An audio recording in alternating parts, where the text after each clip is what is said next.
जो लोग निस्वार्थ भाव से भक्ति करते हैं उन्हें मिलती है भगवान की कृपा। एक ग्वाला रोज गायों को चराने बाहर जंगल में जाता था। जंगल में एक संत का आश्रम था। वहां संत रोज तप, ध्यान, मंत्र जाप करते थे। ग्वाला रोज संत को देखता तो उसे समझ नहीं आता था कि संत ये सब क्यों करते हैं। ग्वाले की उम्र कम थी। संत के इन कर्मों को समझने के लिए वह आश्रम में पहुंचा और संत से पूछा कि आप रोज ये सब क्या करते हैं। संत ने बताया कि मैं भगवान को पाने के लिए भक्ति करता हूँ। रोज पूजा पाठ, तप, ध्यान और मंत्र जाप करने से भगवान के दर्शन हो सकते हैं। संत की बात सुनकर ग्वाले ने सोचा कि मुझे भी भगवान के दर्शन करना चाहिए। ये सोचकर ग्वाला आश्रम से निकलकर एक सुनसान जगह पर पेड़ के नीचे एक पैर पर खड़े होकर तप करने लगा।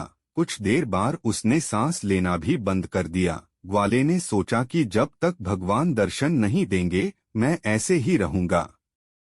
छोटे से भक्त की इतनी कठिन तपस्या से भगवान बहुत जल्दी प्रसन्न हो गए। वे ग्वाले के सामने प्रकट हुए और बोले कि पुत्र, आंखें खोलो, मैं तुम्हारे सामने आ गया हूँ।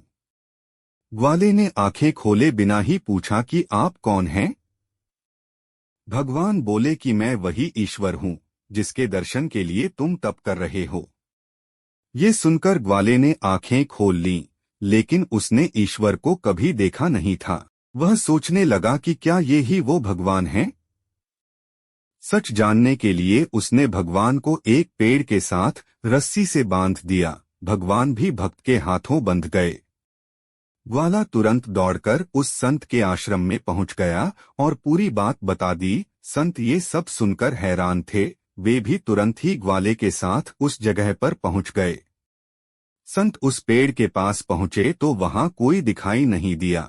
भगवान सिर्फ ग्वाले को दिखाई दे रहे थे। संत ने बताया कि मुझे तो यहाँ कोई दिखाई नहीं दे रहा है। तो ग्वाले ने भगवान से इसकी वजह पूछी। भगवान ने कहा कि मैं उन्हीं इंसानों को दर्शन देता हूँ जो निस्वार्थ भाव से मेरी भक्ति करते हैं। जिन लोगों के मन में कपट, स्वार्थ, लालच होता है उन्हें मैं दिखाई नहीं देता।